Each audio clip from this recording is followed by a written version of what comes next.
Hello everyone and welcome back to another book review. Today I am going to be reviewing The Witches of Moonshyne Manor by Bianca Marias, and unfortunately my sister's cat chewed on the book a little bit. It is a library book and I'm really hoping they don't charge me for that because, oops, yeah, that's where that came from. But The Witches of Moonshyne Manor by Bianca Marias, and again I'm hoping I'm saying her name correctly. I always seem to mess up people's last names. So, this book. I got it mostly because it had the word witches on the cover, and I love reading about witches. It's one of my favorite just things to read about, so I figured I would enjoy this book. I decided to check it out, give it a read, see what I thought about it. I noticed when I brought it home that it has technically been classified with horror.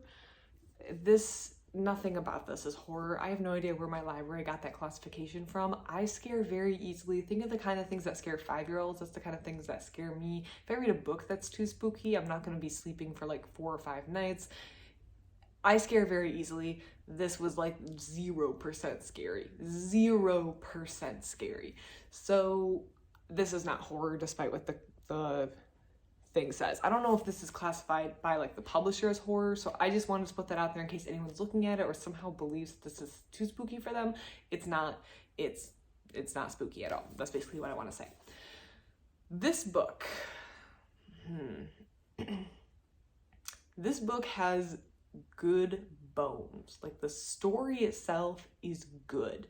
The bones are good. And I think if the author, there's 2 ways I can approach this. Either if the editing was a little better or if the author decided to take the story in a different direction, this would easily be a 5-star read. This was so good in the sense that like the core story, the bones of the story are really, really good. It's exactly what I want. It's 5 octogenarian witches who are just living their life, trying to stay in this manor that they all live in, trying to work their magic, keep the townspeople happy, but the townspeople want to knock their manor down and basically put their own entertainment center in. So it's them, there's a heist, it's a bunch of 80-year-old women getting up to hijinks, it's witches, it's magic, it's everything I want. The bones of the story are like 6 out of 5 stars. It's exactly what I was looking for. But I had a couple problems with the way the story played out or some of the other choices either the editing team made or the author made. So I really just want to take a moment to hype up the actual story because I do not like getting on a book review and just trashing a book because I know the author put a lot of time and soul and heart and hard work into the book, and I don't want to sit here and just be like, well, this is bad, and I don't like this. Like, there's going to be plenty of people who don't like the book and people who do like the book, and I'll let other people really trash on the book. The core of this book is really, really good, and I think a vast majority of people will enjoy this book. I think the bones are good. I think the story is good. It's exactly what you think 5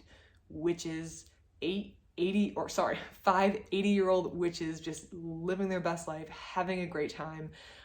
Kind of, things are stressful, but they're more or less just rocking life and having a great time, and you want to see them succeed. It's the kind of book that I fell into and read 250 pages in one sitting and be like, wow, where did the time go? That was so easy. It was so fun, and I just had a great time doing it, and I think Bianca Marias is a very talented author with a lot of skill, and for that reason, I'm not sure if the reasons I didn't like the book come down to personal taste, as in I prefer a story to go a different way, or the way the story was written to be written a different way, or if maybe the editing team could have edited things differently. It's just down to personal opinion, and I don't want any of this to discredit the author. I think she did a great job with this book. I just personally have a few bones to pick. So, the things that I don't like.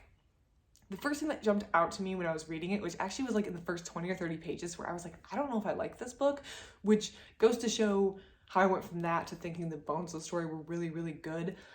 Kind of shows the difference. Like in the first 20 or 30 pages, things were happening that were just really in your face. As in, when a parallel needs to be drawn, when you're trying to allude to something, when there's a situation that's going on, when a particular character is taking a particular stance. I'm not the most intuitive when reading, but I don't need it spelled out for me. I don't need every single character's position spelled out with me. spelled out to me. I don't need it very clear that you're trying to allude to this, that, or the other thing. I don't need it. I felt like the author, when she wanted to make a point, the point would be made and then it would be said explicitly. So like you'd have enough information to, I don't know if intuate's a verb. You can see what the author's implying, but instead of stopping there, which I felt like would have fit the flow of the story. So instead of stopping after the point had been implied and just letting the story continue on, trusting that the reader has gotten the point, has understood what's going on, has understood the meaning behind it, is able to draw the parallel, whatever you want to do. Then we had to repeat the point very directly.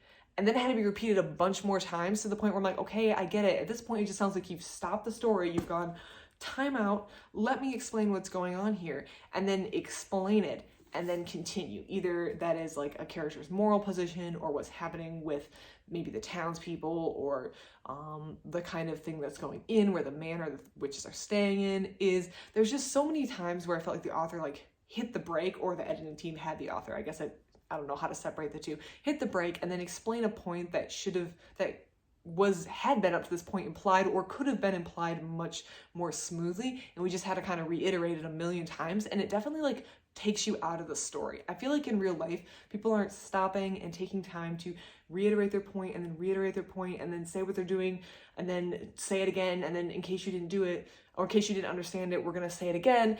That's not how real life happens. You kind of feel your way through and understand how this person feels and understand how this person feels, and you kind of get a big picture of the world without needing things to stop and then have everything explained very explicitly and then life continues. Like, that's not how it works. So I feel like the story for me, for that reason, felt very, very choppy, and it would annoy me when these things came up because the actual story was so good. I wanted to see how these witches were going to adapt to the modern world, how they were going to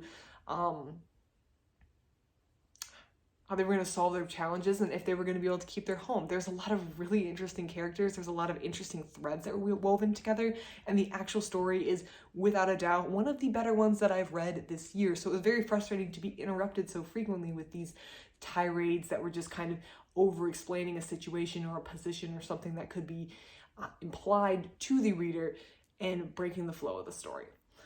I'm going to give this a 4-star for that reason, and that hurts me to say because I want it to be a 5-star so badly, but I do think that the author has a lot of 5-star potential in her. I think she could write fabulous books. I think she has actually written a couple other books, so I'd love to read them and see what they're like. This could just be the author's personal style. If you don't mind something being reiterated very explicitly, you might really enjoy this book, in which case I'm going to say it's probably going to be a 5-star read for you. Even if you're like me and you don't really like the direct preaching throughout certain points, to make sure that you understand as the reader what is going on, because I don't trust that you're going to understand it if I don't say it explicitly. If you kind of are turned off by that, I have to say that you're probably still going to enjoy this book. Probably, I can't guarantee. I just think the actual story is so good that it kind of makes up that glaring flaw for me in the book. So give it a read. Don't let that turn you off, but I'd love to hear for anyone else who's read this book, how they thought about it, what they thought about it, and if they saw the same thing that I saw in it. I would just be curious to know, because I'm curious. I'm curious as if anyone else saw that, or if anyone else encountered that. So yeah, that's going to be my review of the book, The Witches of Moonshyne Manor by Bianca Marias. Love to see what this author comes out with next. Love to see what this author's doing. I just think she has a lot of skill and potential, and this was a fabulous book despite my complaints about the way the story or certain aspects of the story were handled. So read this book and figure out what these 80-year-old witches are up to and how they're going to save their manor and their friends in the meanwhile. Other than that, thank you so much for watching, and I hope you have a great rest of your day.